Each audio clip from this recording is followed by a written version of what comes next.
guys, welcome back to the channel. This is Chris. I forgot I have a microphone. Hey guys, welcome back to the channel. This is Chris Time, and today, as you can see, I'm actually in the car because it is way too cold for me to be outside. It is 16 degrees over here in Pittsburgh. It feels like it's 8 degrees. Anyways, in this video, okay then. Hey guys, welcome back to the channel. This is Chris Time, and today we're going to be talking about some things that I hate about the 11th gen Honda Civic EXL. Let's go. I just want to say before we even get started on this video, I do not regret purchasing my 11th gen Civic. I do not hate my 11th gen Civic. We've had this car for a year and a couple months now. This car has been amazing to us, reliable, it's fun to drive, it looks good once modded, and I just absolutely love it. It's a fun little daily and it's affordable. So the number one thing that I don't like about this car is the auto stop and start feature. Honda claims this to be a gas saver, but in fact it's just annoying. As you're coming to a complete stop, it just shuts off and then it just turns back on. So that puts wear and tear on your starter. How many times before you're gonna need to replace the starter? And starters are not cheap to replace, especially on a brand new car like this one. Also, a couple of things happen, like the AC runs low, and then of course the delay when pressing the throttle. It's also very dangerous for the driver. Two, another main complaint on this car. So this is located underneath the hood. So the coolant tank is a soft plastic. It literally looks like a milk jug. And I said this on my long-term review when I first went underneath the hood of the 11th gen and I felt around and stuff. I looked at the engine components and all that stuff. When it came to the coolant, I started feeling it and I can literally put a dent on it, like if I squeeze it. That coolant tank, after a while, since it's made of soft plastic, eventually it's gonna wear and degrade. Companies have aftermarket parts for this car for expansion tank. I'd rather go for the aluminum expansion tank with a window. That way you can peek in that little small tiny window that it has so that you can make sure that you have enough coolant in your car. Also, it's not gonna wear as fast as the soft plastic. And just look how flimsy it is. And now, a word from our sponsor. And today's sponsor is the Yasol R1M is a nice and compact row machine which features an immersive 21.5-inch 1080p display, which gives you a detailed breakdown of your workout and is even capable of streaming media content off of your iOS or Android device. You can even download Yasol's app to get access to their numerous workouts.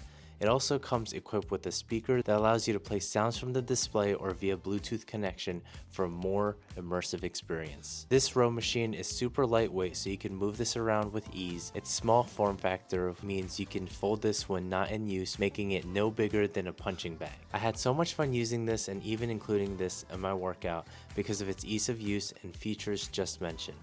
Rowing allows me to have pretty much a full body workout as it engages 86% of your muscles, including your arms, legs, back, and core, which will result in building strength and endurance. It's also easier on your joints than high impact exercises like running or jogging. Rowing also increases your heart rate, resulting on improvement in cardiovascular health while improving posture. The adjustable knob also allows me to change the resistance to allow me to change the intensity of my workout. So I've been using the row machine for 30 minutes and I lost about 318 calories according to the machine at 85% resistance. So my watch is telling me 273, so it's about 45 calories off. So I don't know which one to believe. I'm honestly gonna believe the machine more because this is connected directly to this thing and my watch doesn't know the resistance. Overall, the Yasol R1 Plus is a great addition to my home gym with its sleek design and solid build quality. You'll definitely get your money's worth. This has quickly become one of my favorite home workout equipment. If you go on Yasol's website, they're giving these away for half off because of their sale, and now on top of that, you can get an additional $100 off if you click on my link and use my code.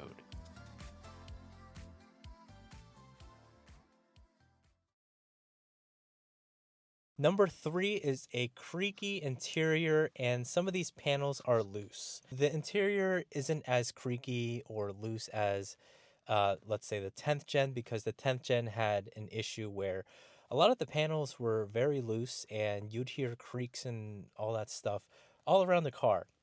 Now, on the 11th gen, they did a much better job with securing the panels, but you also have creaks here and there, such as your infotainment screen and some parts of your door panels.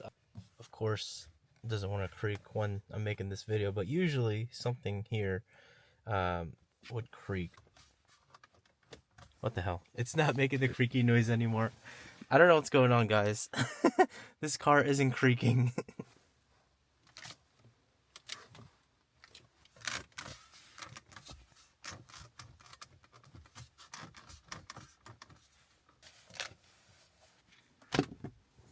Number 4 is the lack of sound deadening or like sound insulation, because you do get a lot of outside noise coming into your cabin. Last year we put sound deadening on the 10th Gen Type R, and that really helped a lot with keeping the outside noise away from the cabin. So we didn't hear any cars going by or any of the outside noise that much. So maybe in the future we'll be doing that to this car. That way we can hear the difference. If there is a difference, I'm sure there will be. But it really made a huge difference when I installed it on my Type R.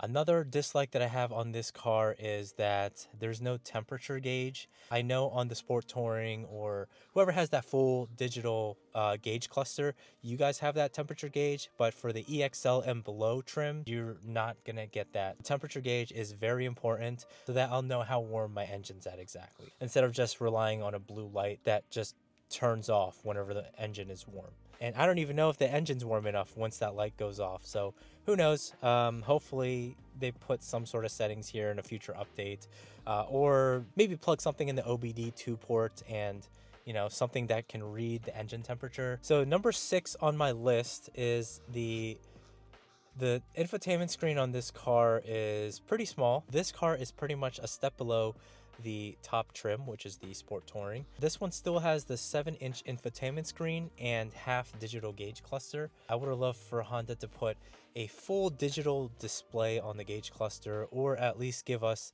the infotainment screen that you'd find on the Sport Touring, because again, this is just a step below the top trim. So I would have loved for Honda to put at least something there. Another honorable mention is that the backup camera is still a low quality camera. I feel like it's the same as the 10th gen's camera, so they could have at least upgraded the resolution on this.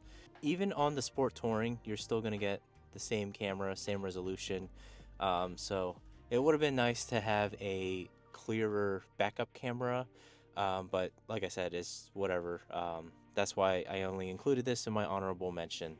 Number 7, there's no additional ports to charge your phone except for the 12 volt, which I currently have my dash cam plugged in, as well as my wireless charging pad for this car. Or you can use the Android Auto / Apple CarPlay port, which is just a USB-A port. Other than that, there's really no other place for you to plug in any of your devices to charge. Number 8, fake fog lights. So the only trim that gets fog lights is the Sport Touring, and I believe the SI also gets fog lights.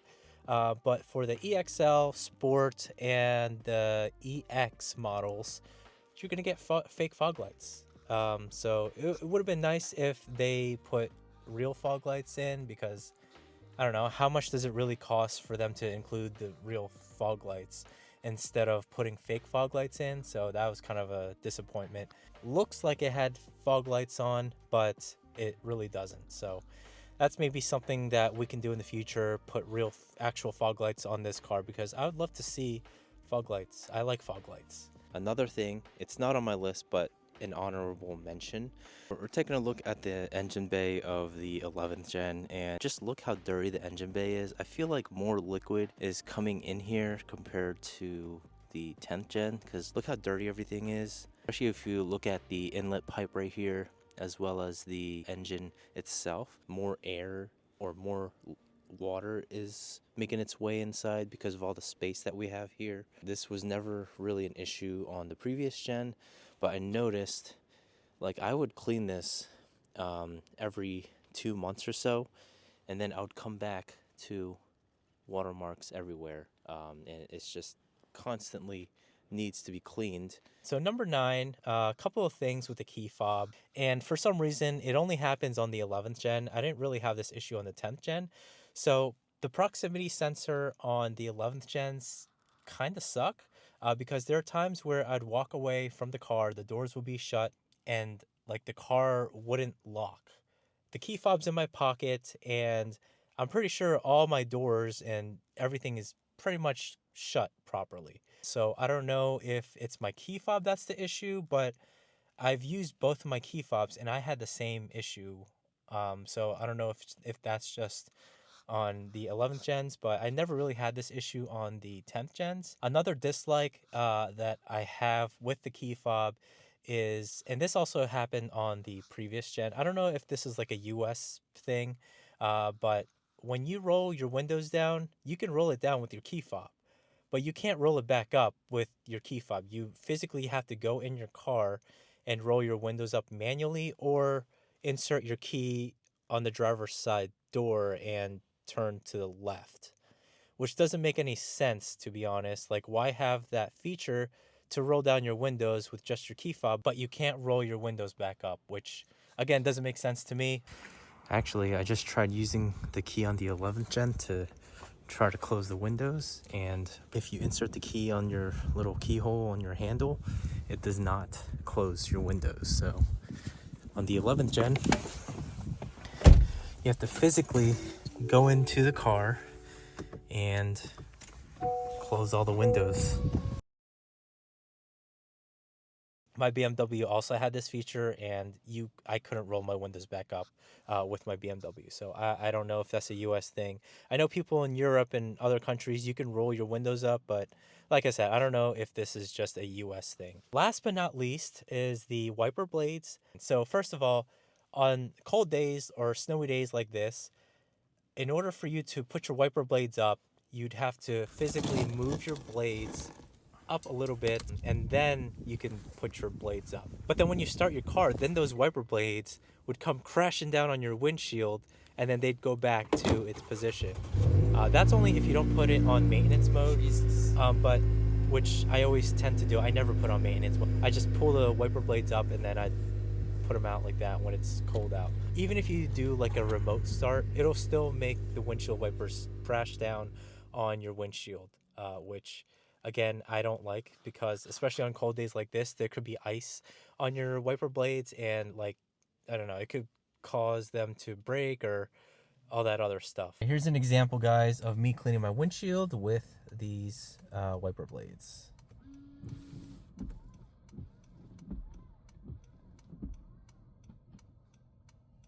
As you saw, the water came out of the blades itself. I don't like it because I feel like it's gonna break one day because of the design itself.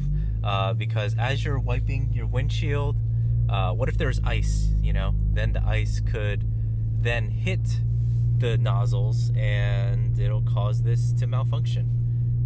So I don't know, that's just my opinion. I just don't like the design. I'd rather have the spray nozzles. Alright guys, so I'm doing a giveaway on this channel, and yesterday, Friday, December 6th, was the last day to join my giveaway that I'm having on my channel. And the giveaway winner is... Oh, this camera's following me around, but right here, I guess. I'll put it right here. Anyways, congratulations to the winner. I'll be reaching out to you on Instagram, and then I'll give you a week to respond back to me. If I don't hear a response from you, then I guess I'd have no choice but to choose another winner. But yeah, check out your DMs because I will be DMing you. Anyways, congratulations. Anyways, guys, that's my list on the 11th gen Honda Civic. Let me know what you guys think down below in the comments. If you guys have this car, what you like about it, what you don't like about it, and let me know what you guys want me to do in the future. It is the winter time, so mods are going to be put on pause for a couple months because it is way too cold out. I don't have a garage, so yeah, it's going to be a boring couple of months, which is a good thing, because that way I can play around with the features of this car and see if I find anything interesting, and I'll share with you guys. We've had this car for a year and a couple months now, and like I said, for the most part, I absolutely love this car. This car has been amazing to us. It's reliable, it's fun to drive, it looks good once modded, and I just absolutely love it. It's a fun little daily, and it's affordable. Let me know what you guys think down below in the description. If you haven't already, subscribe to the channel. Hit that like button if you like this video, or not if you dislike this video. Just, I guess, thumbs down it.